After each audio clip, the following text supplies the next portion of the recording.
minal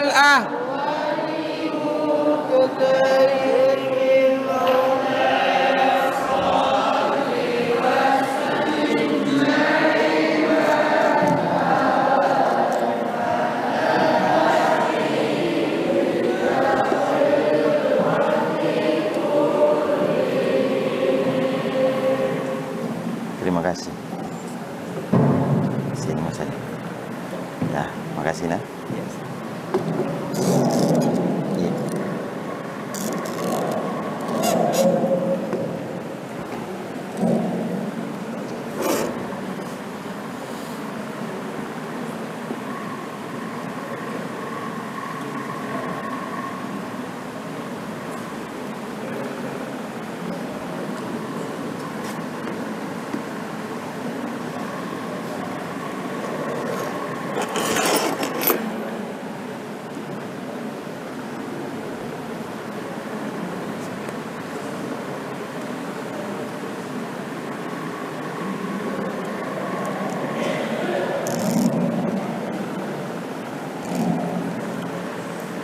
Bismillahirrahmanirrahim.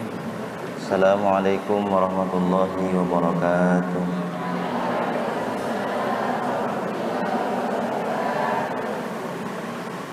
Alhamdulillahi rabbil alamin. Allahumma salli ala sayyidina Muhammadin salatan taghfiru biha dzunub wa tuslihu biha al-qulub wa taqtaliqu biha al-usub wa talimu biha as-su'ub wa ala alihi wa sahbihi wa man ilaihi mansub. Amma ba'du. Ila hadratin nabiyil mustafa sayyidina Muhammadin sallallahu alaihi wasallam wa ala alihi thumma ila jami' arwahi abaihi wa ikhwanihi min al-anbiya'i wal mursalin wa syuhada'i thumma ila jami' arwahi masyayikhina wa muallimina wa mudarrisina wa asatidina khususan ila jamil masyayikh wal awliya wa ulama khususana wa khususana Syekh Jamaluddin Al-Akbari Al-Husain bin Yusuf Al-Makasari Al-Yusuf Hamdan li al-Ta'im Tuan Guru Bapak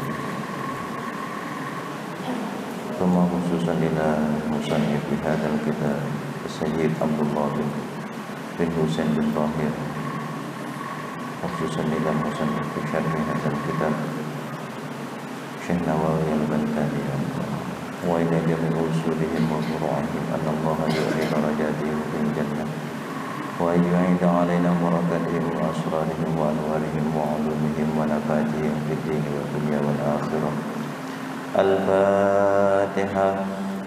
A'udzu billahi minasy syaithanir rajim.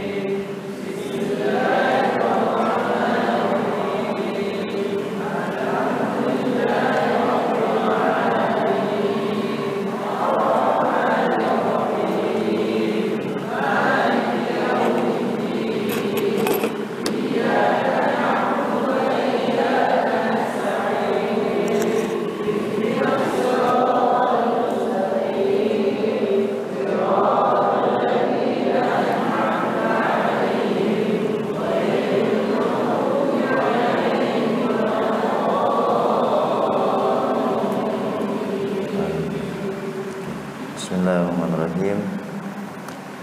Kita lanjutkan kembali ya pengajian kitab Sulam Taufik halaman 32. Halaman 32 fasal al-jamaah, salat berjamaah.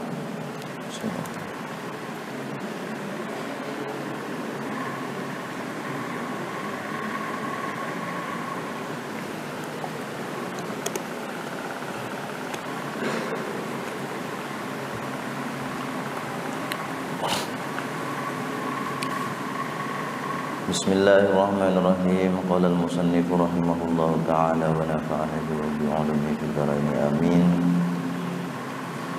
Faslun ay hadza faslun. Artinya ini adalah sebuah fasal atau sebuah bab. Al-jama'atu adapun salat berjamaah ala dzukuri bagi seorang laki-laki al-ahrari yang merdeka, al-muqimina yang bermukim, al-balighina yang baligh, ghairil ma'dzurina yang tidak di dalam keadaan beruzur. Fardu kifayatin ialah hukumnya fardu kifayah. Jadi pelaksanaan sholat berjamaah,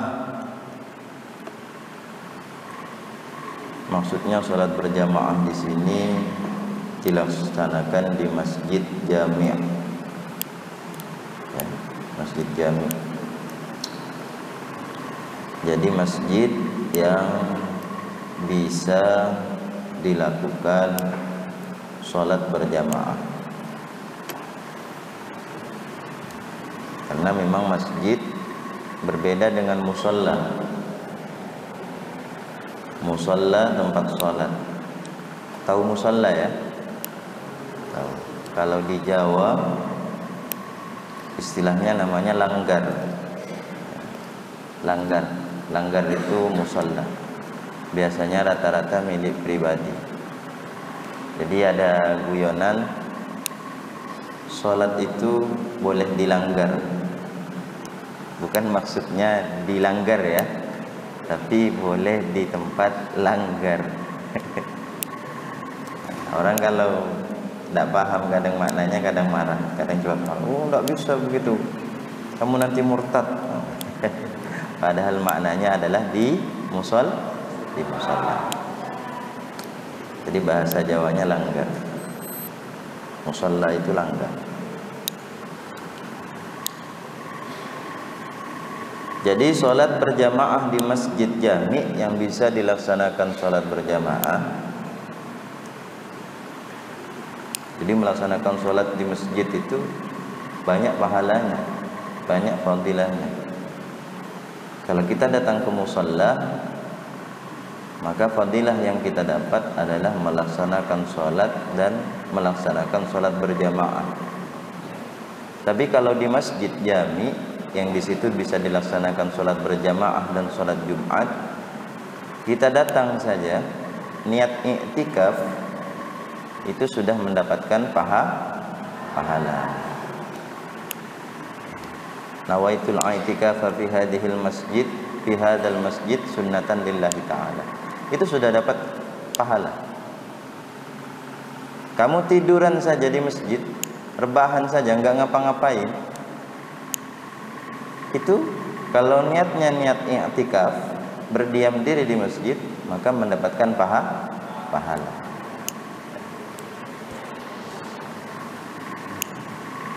Daripada kamu bangun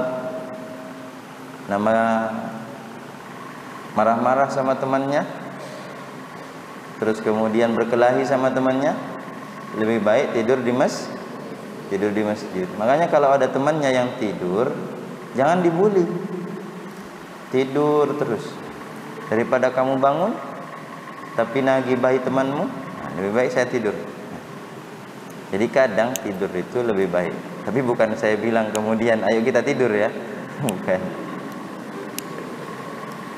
Maksudnya daripada kalian membangun tapi kemudian melakukan hal negatif, maka lebih baik tidur. Seperti itu. Daripada bangun kemudian melaksanakan kemaksiatan, maka lebih baik tidur. Karena takwa itu bukan hanya mengerjakan perintah Allah, tapi juga menjauhi larangannya Allah. Ketika kamu tidur dengan tujuan tidak bermaksiat kepada Allah, maka itu adalah ibadah. Tapi kalau kamu tidur tujuannya tidak pergi ke kampus, tidak kuliah, maka itu adalah maksiat. Jadi dilihat dulu tidurnya, ya. Kalau tidurnya bertepatan dengan jam perkuliahan, tidak masuk itu, alfa itu sudah jelas. Jadi yang i'tikaf di masjid, hukumnya itu adalah sunnah. Sering niat i'tikaf tidak di masjid? Sering atau sering lupa? Sering lupa ya kan? Padahal niat itu sangat menentukan sekali. Makanya bagus kaligrafi itu yang sering terlalaikan. Ini saya senang kemarin. Ada satu masjid, dia bikin kaligrafi besar, ditaruh di atas, di depan. Kaligrafinya simpel aja. Tulisannya nawaitul i'tikafa fi hadil masjid lillahi ta'ala. Tapi setiap orang datang baca, dapat pahala enggak itu? Dapat pahala kan? Yang lupa akhirnya teringatkan untuk beriktikaf di masjid tersebut. Makanya siapa yang tulisannya bagus ini, bikin kaligrafi, tulis di depan. Ya.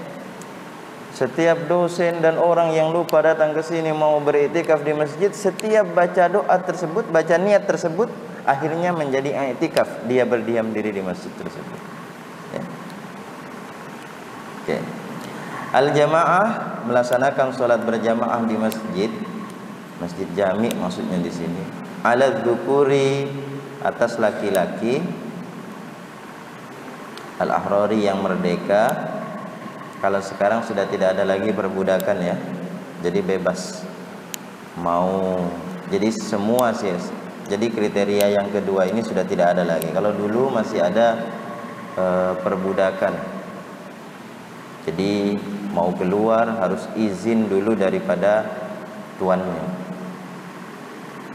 Al-muqimina, yang dalam keadaan bermukim, tidak dalam keadaan safar. Al-balighina, yang balik. Balik itu kriterianya dua. Yang pertama itu adalah balik, minta maaf, saya mukallaf maksudnya saya. Al-balighina, yang balik. Ghairil ma'dzurina, yang tidak dalam keadaan uzur. Dalam keadaan uzur, baik uzur alami atau uzur nafsi. Jadi contohnya pas lagi mau ke masjid, tiba-tiba ada hujan deras besar disertai badai, maka itu termasuk uzur alami. Yang kedua uzur nafsi. Uzur nafsi maksudnya yang bagaimana?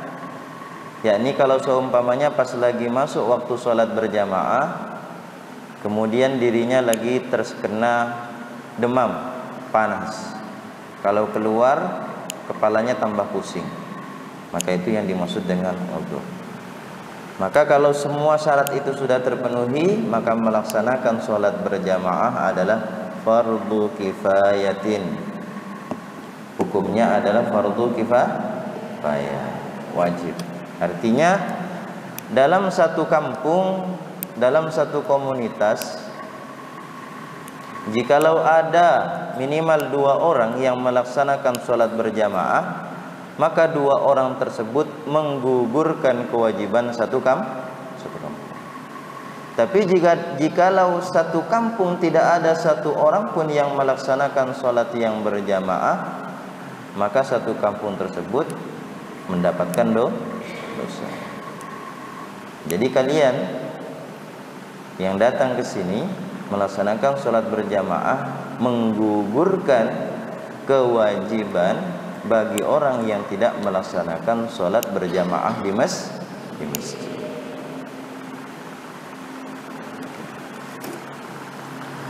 Wa fil jum'ati, adapun sholat Jum'ah, adapun sholat berjamaah.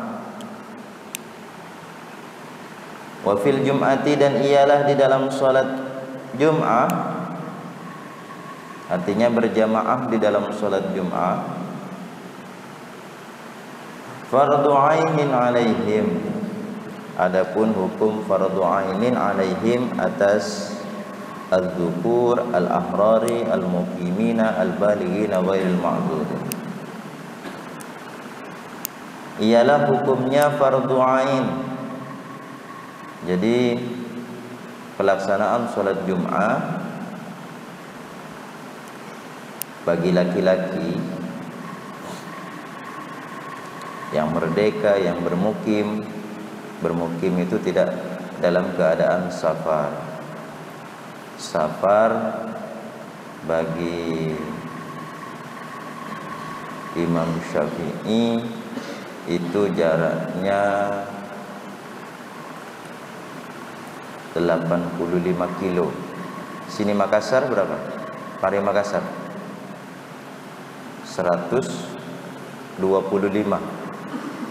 Jadi kalau lagi bepergian dari Parepare ke Makassar dengan menempuh jarak melewati 85 kilo, maka orang tersebut statusnya adalah musafir.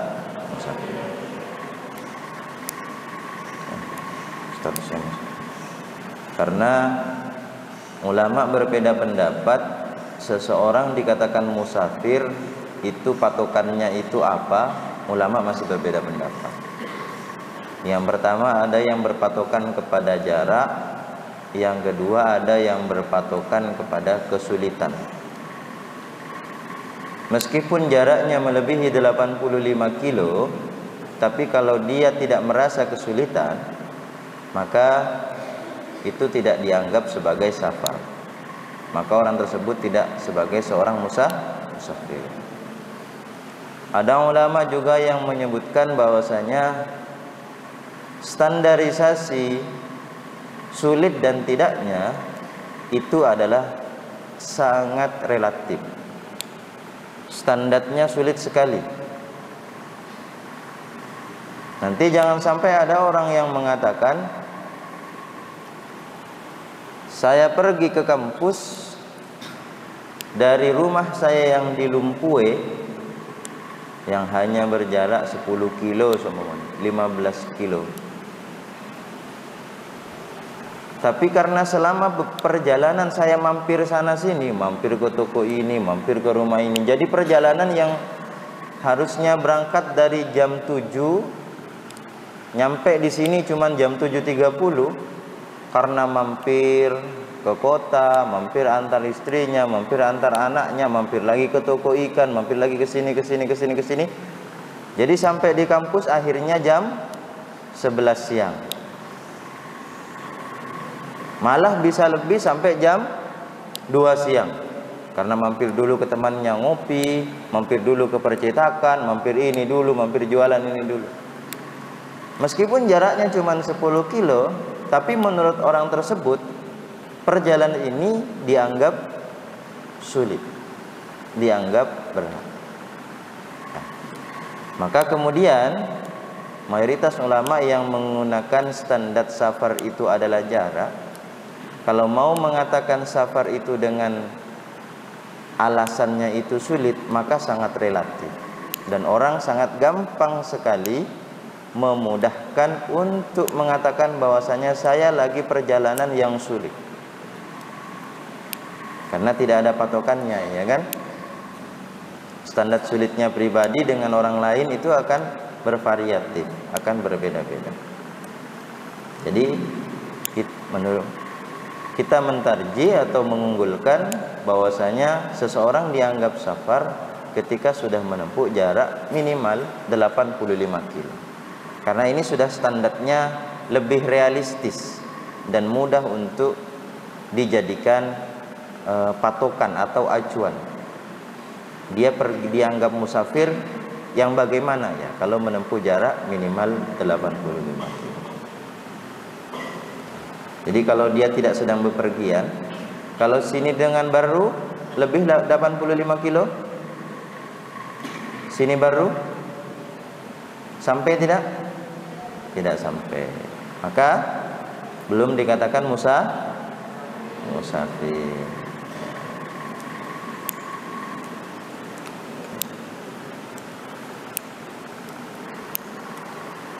Lah, pelaksanaan sholat Jum'ah dilaksanakan secara berjamaah itu hukumnya adalah fardu ain bagi orang laki-laki yang merdeka, yang bermukim, yang balik dan tidak di dalam keadaan uzur. Idza kanu, apabila ada siapa mereka, yakni az-zukur, arba'ina mukallafina, ialah 40 orang mukallaf di dalam satu masjid tersebut.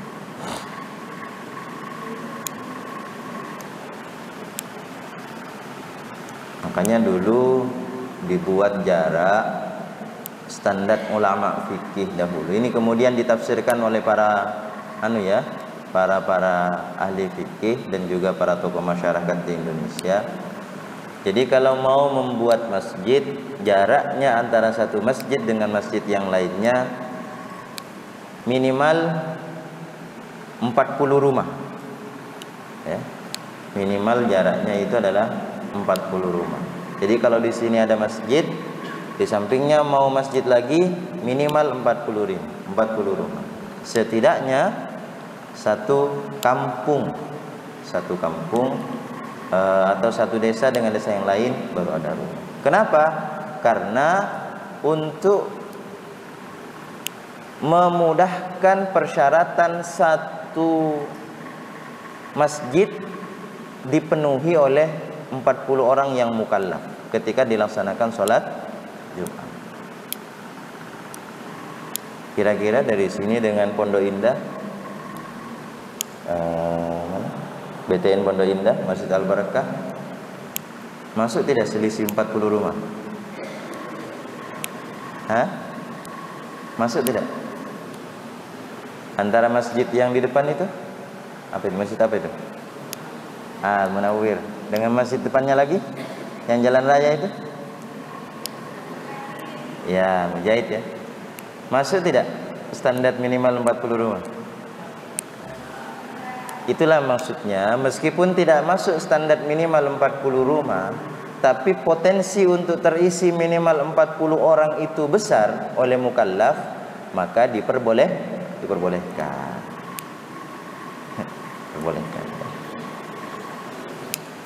Jadi sini dengan Masjid Al-Barakah dekat, sini dengan Munawwir dekat, tetapi kan jamaahnya sudah melebihi daripada situ. Jadi andaikan ada satu perumahan, satu masjidnya itu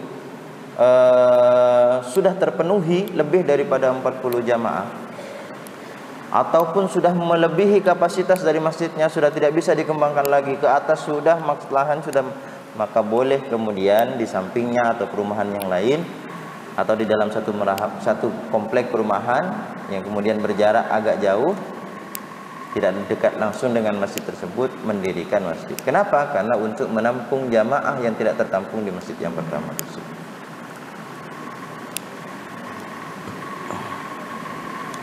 Idza kanu arba'ina mukallafina fi abniyati, apabila ada siapa mereka az-zukur arba'ina, ialah 40 orang mukallaf fi abniyati,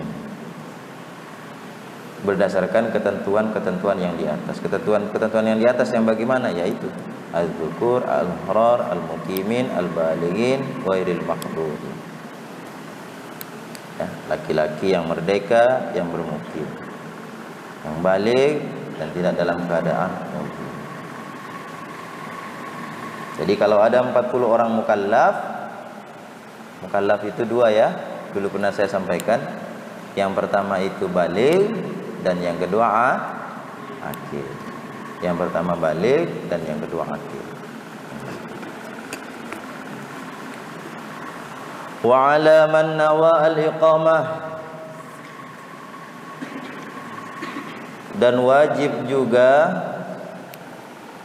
melaksanakan salat berjamaah pada hari Jumat,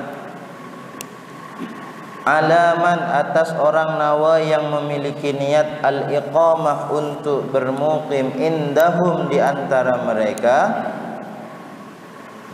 mereka ini az-zukur itu ya, arba'ata ayyamin sihahin,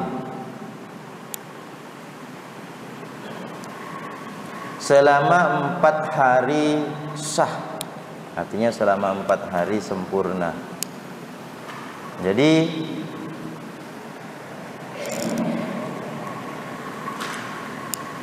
kalau ada orang, saya seumpamanya mau pergi ke Makassar, kenapa? Karena ada agenda pelatihan yang mana pelatihan tersebut diagendakan selama 5 hari. Berarti kira-kira saya di Makassar ini niatnya sudah berapa hari? 5 hari. Kalian mudik seumpamanya sebentar, dari Parepare kembali seumpamanya, ada yang ke Sinjai, Enrekang sudah lebih 85 kilo tidak dari sini, belum ya? Ke Toraja, Polman seumpamanya, kembali ke Polman, kan sudah lebih daripada 85 kilo. Ada yang balik ke Palu, itu sudah melebihi ya, sangat melebihi 85 kilo. Kalian kira-kira dari awal niatnya itu sudah kira-kira balik ke kampung kurang dari 3 hari atau lebih dari 3 hari? Pasti lebih daripada 3 hari kan? Kalau dari awal kalian pergi ke satu tempat, niatnya sudah lebih daripada 3 hari, yakni 4 hari, 4 malam, seperti saya pergi ke Makassar, maka ketika kalian balik itu tidak masuk dalam kondisi orang yang musafir yang diperbolehkan untuk mengganti sholat Jum'ahnya dengan sholat zuhur. Maka tetap wajib melakukan sholat Jum'at berjamaah. Contohnya, saya pergi ke Makassar hari Kamis, kegiatannya selama 5 hari di sana. Besoknya hari Jumat, karena saya sudah teragenda 5 hari dan lebih daripada 4 hari, maka sholat Jumatnya besok saya tidak boleh mengganti dengan sholat zuhur, akan tetapi wajib melaksanakan sholat Jumat secara berjamaah. Apa bedanya Pak kalau nanti saya pergi ke Makassar tetap lebih dari 5 hari? Makanya niat itu betul-betul menentukan. Kamu pergi ke Makassar, niatnya cuma 2 hari pelatihan di sana atau penelitian di sana, niatnya cuma 2 hari. Statusnya sebagai musafir, berangkatnya hari Kamis, rencananya baliknya hari Sabtu, kan cuma 2 hari, ya. Atau baliknya itu hari Jumat malam, kan cuma 2 hari, berangkatnya Kamis. Lah, ketika berangkat Kamis, besoknya hari Jumat, niatnya cuma 2 hari, Jumat malam kembalinya, maka statusnya sebagai musafir, tidak wajib melaksanakan sholat Jumat secara berjamaah. Tapi tiba-tiba Ustaz, kemudian saya ada perpanjangan waktu, yang karena penelitian saya belum selesai hari Jumat, saya perpanjang waktu menjadi 10 hari. Nah, itu tidak masuk di sini. Makanya di sini disebutkan harus berniat lebih daripada 3 hari, yakni minimal 4 hari. Maka dia wajib sholat Jumat. Tapi kalau dia tidak niatan, contohnya saya balik kampung, niatnya cuma 1 hari, tiba-tiba ibu menangis karena kangen, tidak bisa ditinggal dengan saya, maka saya melebihi daripada 1 hari menjadi 1 minggu. Pulangnya hari Kamis, Jumatnya kalau niatnya itu kamu cuma 1 hari, maka Jumat besoknya tidak wajib melaksanakan sholat Jumat berjamaah.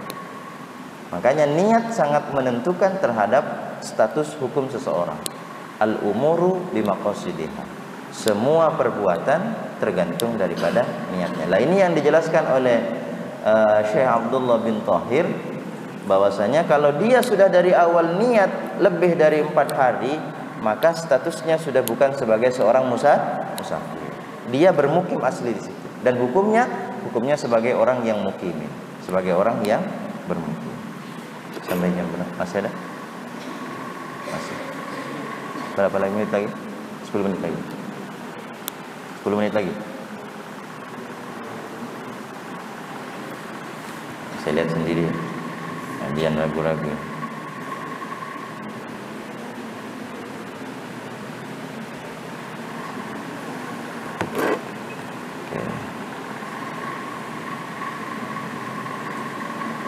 Oke, masih lama. 19.27 Indonesia-nya. Masih 15 menit lagi. Oke, wa 'ala man balaghahu nida'a saitin min tarfin yalihi min baladiha, dan wajib juga melaksanakan sholat Jumat berjamaah kepada siapa? kepada orang, balagha yang sampai hu kepada itu man, nida usaitin apa panggilan suara, min tarfin dari samping, yalihi yang melewatinya, min baladiha daripada negaranya. Nah ini maksudnya seumpamanya perumpamaan dia berada di dalam satu desa atau satu tempat, satu kampung atau satu negara yang dimana di dalamnya tidak pernah dilaksanakan sholat atau mayoritas non muslim, tidak ada sama sekali. Ini gambaran saja, seumpamanya di dalam satu kampung yang muslim cuma kamu sendiri, tidak ada orang yang sholat berjamaah, sholat Jumat bersama di kampung. Nah, apabila kamu baru bermukim di situ, kamu tidak tahu apakah di kampung tersebut, apakah ada atau di kota tersebut ada seorang muslimnya atau tidak. Nah, kalau menggambarkan ini berada di daerah yang mayoritas muslim agak susah menggambarkannya. Tapi kalau kalian tinggal di daerah yang minoritas, sangat gampang sekali menggambarkannya. Jadi ini pengalaman saya dulu. Dulu saya pernah tinggal di NTT, terus mengantarkan mahasiswa KKN atau KPM, pas kebetulan berangkatnya itu hari Jumat. Jaraknya tidak sampai 80 kilo, masih berada di dalam kampung, masih di dalam kota tersebut, di kota Kupang. Karena di desa masuknya jauh, dari jalan raya ke desanya itu jaraknya ke tempat KKN itu 1 jam. Dan kampung itu kampung non muslim. Bagaimana pelaksanaan sholat Jumat? Ketika kamu berada di satu daerah mayoritas non muslim dan pada waktu itu jatuh pada sholat Jumat, ketika kamu tidak mendengarkan panggilan sama sekali untuk melaksanakan sholat Jumat, azan zuhur sholat Jumat, maka tidak wajib hukumnya melaksanakan sholat Jumat berjamaah. Datang satu kampung mayoritas non muslim, tidak ada suara sama sekali, dan di tetangga-tetangganya tidak ada sama sekali, tidak ada suara sama sekali, maka hukumnya tidak wajib fardhu ain melaksanakan sholat Jumat berjamaah. Tapi jikalau masih didengar dari kampung tetangga ada sayup-sayup suara azan sholat berjamaah untuk melaksanakan sholat Jumat, maka hukumnya itu tetap wajib fardhu ain. Jangan beralasan, oh di kampung saya tidak ada, di kampung yang saya tempati atau yang saya datangi sekarang lagi tidak ada pelaksanaan sholat Jumat berjamaah, saya ganti saja dengan sholat zuhur. Jikalau masih mendengar suara pelaksanaan sholat Jumat berjamaah, maka hukumnya wajib.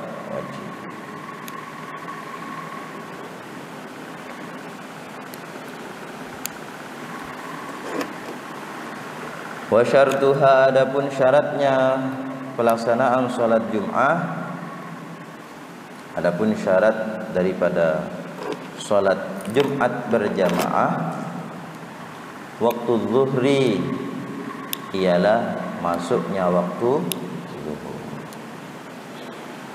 Wa khutbatani, dan yang kedua adalah 2 khutbah qablaha, sebelum sholat berjamaah pada hari Jumat. Fihi,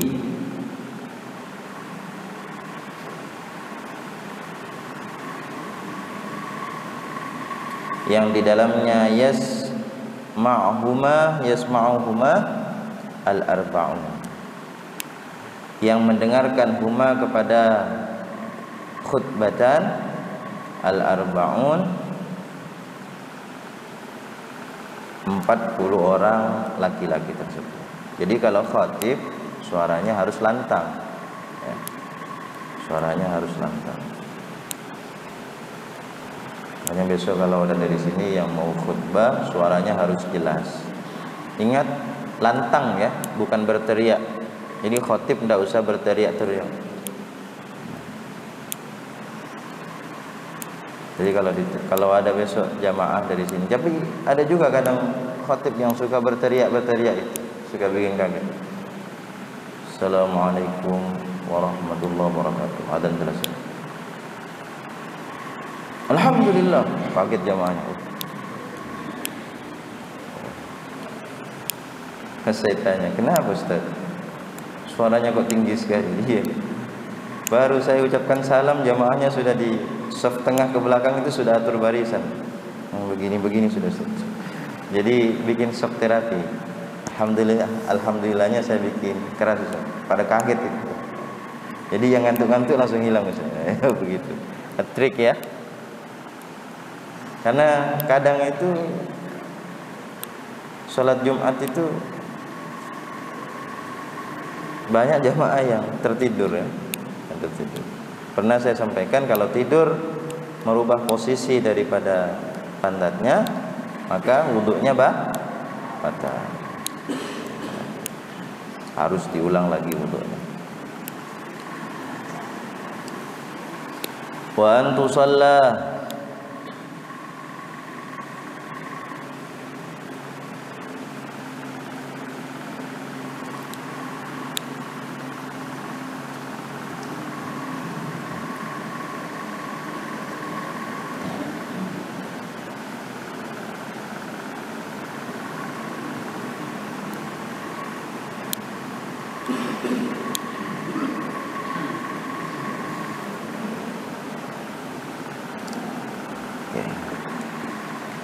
wa antu shalla, dan harus dilaksanakan salatnya, apa itu salat Jum'ah, jama'atan bihim, yakni dilaksanakan salat berjamaah bihim dengan mereka. Wa alla tuqarinaha ukhra bi baladiha, dan tidak harus bersamaan ukhra yang lainnya bi baladiha, dalam satu negaranya atau dalam satu tempatnya. Ini gambarannya kondisi yang dahulu ya, bukan kondisi yang sekarang. Ini kalau dibawa ke kondisi yang sekarang, satu masjid dengan satu masjidnya yang kan saling bersaut-sautan, ya kan? Nah, ini maksudnya wa antu shalla jama'atan bihim. Salat syarat yang selanjutnya, salat Jumat itu harus dilaksanakan secara berjamaah. Dan yang selanjutnya, tidak boleh salat Jumat itu saling saut-sautan imamnya, ya, atau khatibnya dengan masjid yang lainnya, ya. Imamnya di sini Allahu Akbar, imam yang di sana ya Allahu Akbar, bingung makmumnya yang di belakang, ini kok dua kali, ini yang mana ini? Nah, maksudnya seperti itu. Artinya jarak antara satu dengan yang lainnya itu harus berjauhan. Tapi kalau kondisi sekarang, nah ini sulit ya, sulit, apalagi di Indonesia. Sulit. Masjid sini dengan masjid yang lainnya, meskipun jaraknya agak jauh, tapi speakernya saling kenceng-kencengan kan? Oh. Biar imamnya di sini, biar diketahui masjid ini imamnya bagus suaranya, diusarin. Masjid yang di sana, corongnya dihadapkan ke masjid yang di sana. Oh. Jadi saling saut-sautan antara yang lainnya. Tidak bisa. Kondisinya sulit. Tujuannya apa? Agar tidak mengganggu antara satu masjid dengan masjid yang lainnya. Wa arkanul khutbataini, adapun rukun daripada dua khutbah. Nah, ini bagi yang laki-laki ini mau jadi khatib. Hamdulillahi, yang pertama adalah memuji kepada Allah. Wassalatu ala nabi, yang kedua bersalawat kepada baginda Nabi Muhammad sallallahu alaihi wasallam. Yang ketiga wal wasiyatu bittaqwa, wasiat untuk bertakwa kepada Allah fihima, di dalam dua khutbah tersebut. Usikum wa nafsi bittaqwallah. Alhamdulillah. Berarti syahadat tidak masuk Pak. Syahadat itu penambahan. Yang syarat utamanya adalah hamdulillah. Rukun daripada khutbah itu adalah hamdulillah, memuji kepada Allah.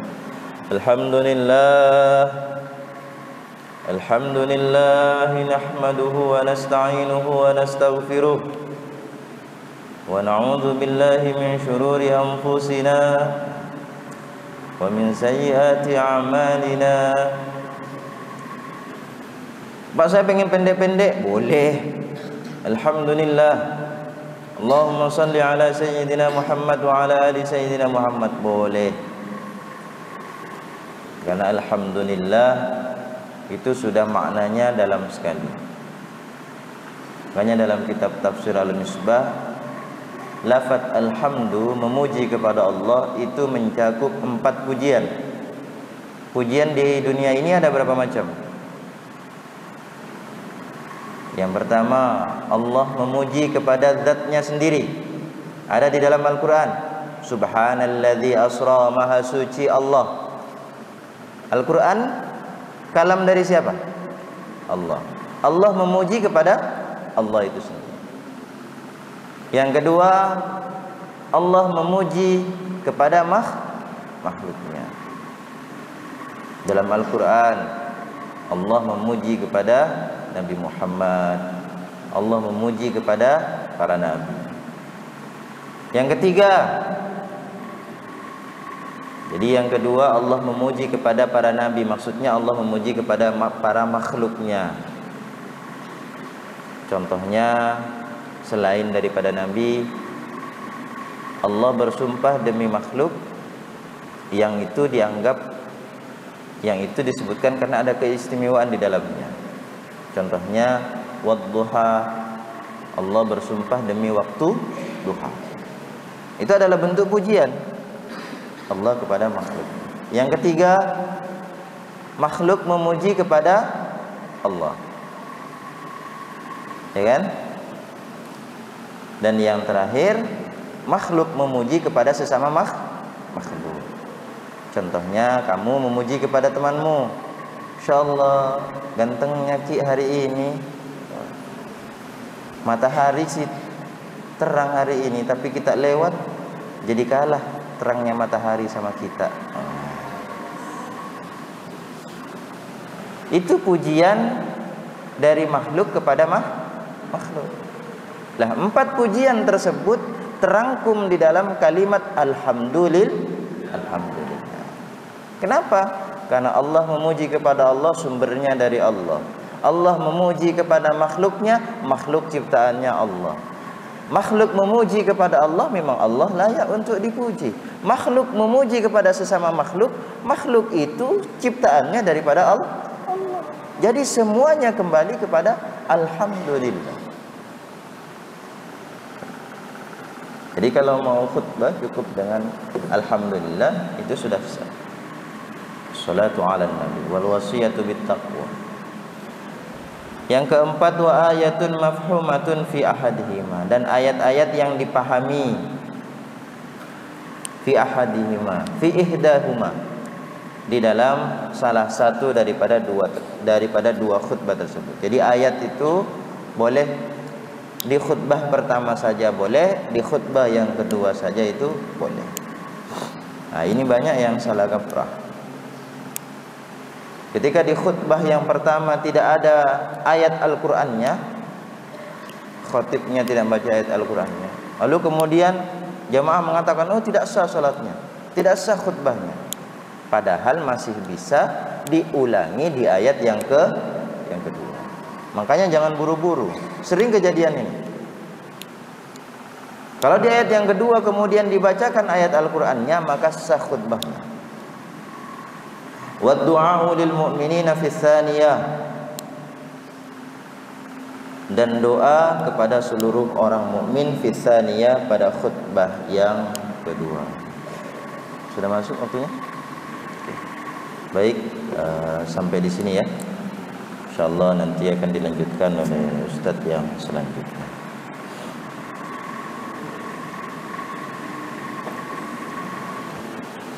Semoga apa yang disampaikan bermanfaat. Kurang lebihnya minta maaf. Assalamualaikum warahmatullahi wabarakatuh.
Allah